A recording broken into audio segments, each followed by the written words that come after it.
My name is Cody Weaver, and I currently serve as your Plano ISD School Board Trustee for place number 7. Today I'd like to talk a little bit about Recapture.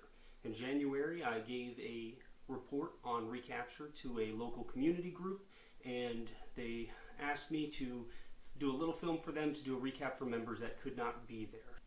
To start with the basics, Recapture has two elements: Chapter 48 of the Texas Education Code and Chapter 49.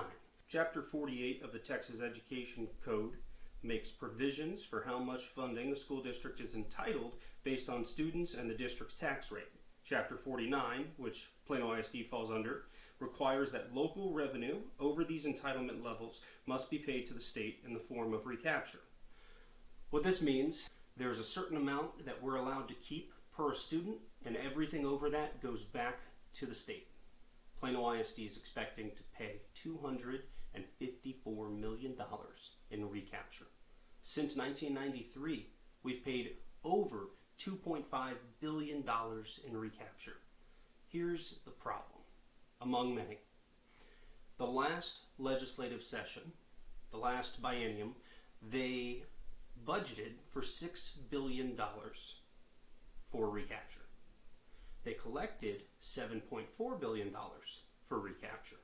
Now, that $6 billion went to where it was supposed to go to. It was taxpayer funds that were supposed to be used for public education. That's what in the name they were collected in. The other $1.4 billion went into an appropriations bill and got spread out to who knows where. So that's $1.4 billion of education money that should have gone back into the schools or should have gone into a fund to support public schools, but instead disappeared. When we consider recapture, something important to understand is how the tax rates work. You have two tax rates that make up your Plano ISD school tax rate. The first tax rate is your M&O, which is maintenance and operations.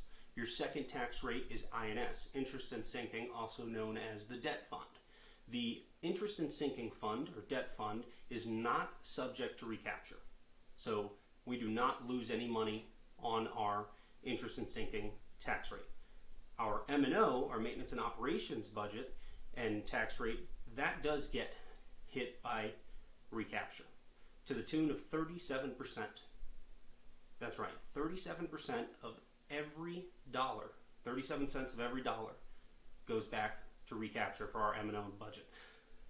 To put M&O into perspective, maintenance and operations, 86% of our M&O budget is for staffing. That's salary for our teachers, our support staff, administration, and so on.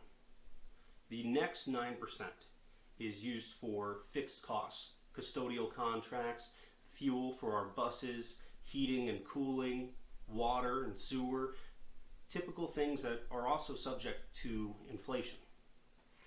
The next 5%, that's all that's left. I just described 95% of our budget for M&O. The next 5% is what makes Plano ISD unique. It's our special programs, it's our different athletic groups.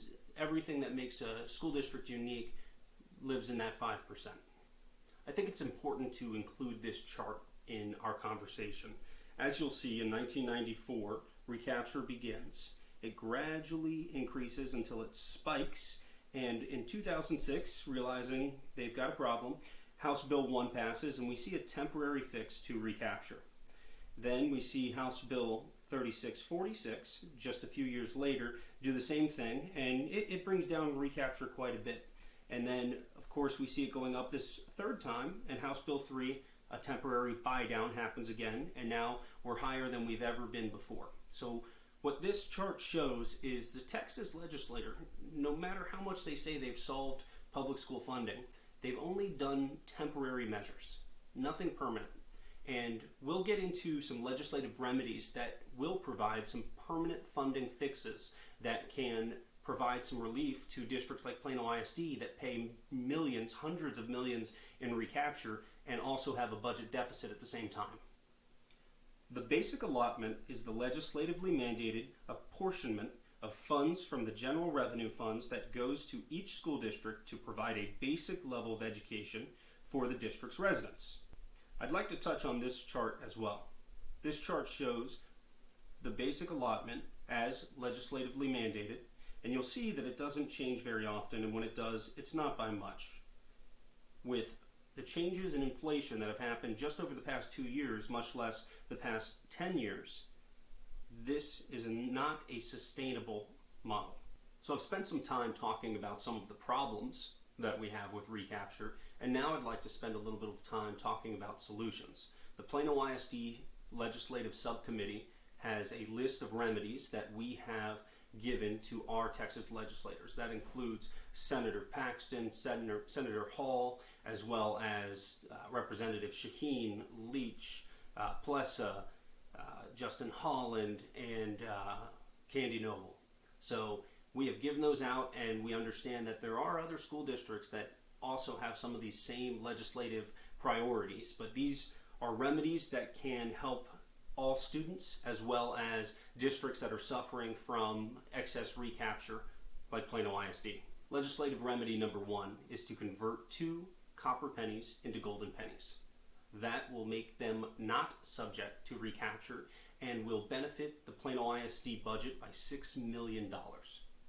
Remedy number 2, add an inflation index to the funding formula.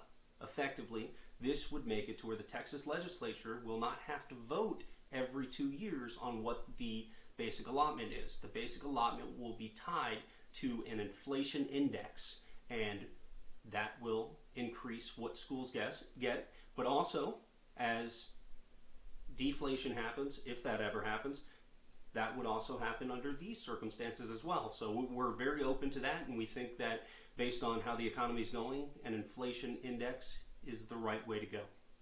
This would impact our budget to the tune of $32 million. That would effectively wipe out our budget deficit for this year. Remedy number 3 is early repayment of recapture. Prior to House Bill 3, Plano ISD received a 4% rebate or 4% discount on our recapture if we were to pay early. The state incentivized that because they could use those funds to pay their own obligations without having to take out debt. So there was a savings for the state, savings for the district. It all worked out. Remedy number 4 is one of my favorites. We talked about that excess $1.4 billion in education funds that went into an appropriations bill, and bye-bye. What we believe in Plano ISD is that that money should go into the basic allotment. Spread that out among all the students, all the schools statewide. That would benefit Plano ISD by $9 million, but it would benefit every student in every district. More dollars in the classroom. Legislative remedy number 5. This currently has about 6 bills filed in the Texas legislature right now, and that is to take our average daily attendance, how we currently do funding, and change it to enrollment. Now, we're one of 5 or 6 states left in the country that still does our funding on attendance rather than enrollment.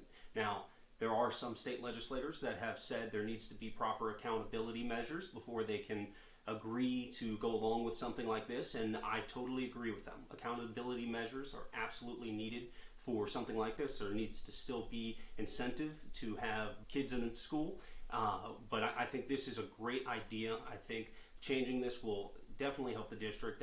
The number is $18 million.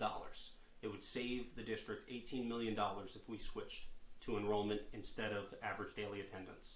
Plano ISD's last legislative remedy is remedy number 6, and that's to give districts more local control over their state mandated percentages for programs. So to put that in easier terms, we have students that are gifted and talented, special needs, career and technology education, dyslexia. All of these have certain state mandated percentages that we have funds to use for them. But we know that every school district and every school has different proportions of these students. And so if we have a higher number of, let's say, CTE students and a lower number of gifted and talented, we'd like to be able to use that money where it's needed, where the students' interests lie, or where the students' needs lie.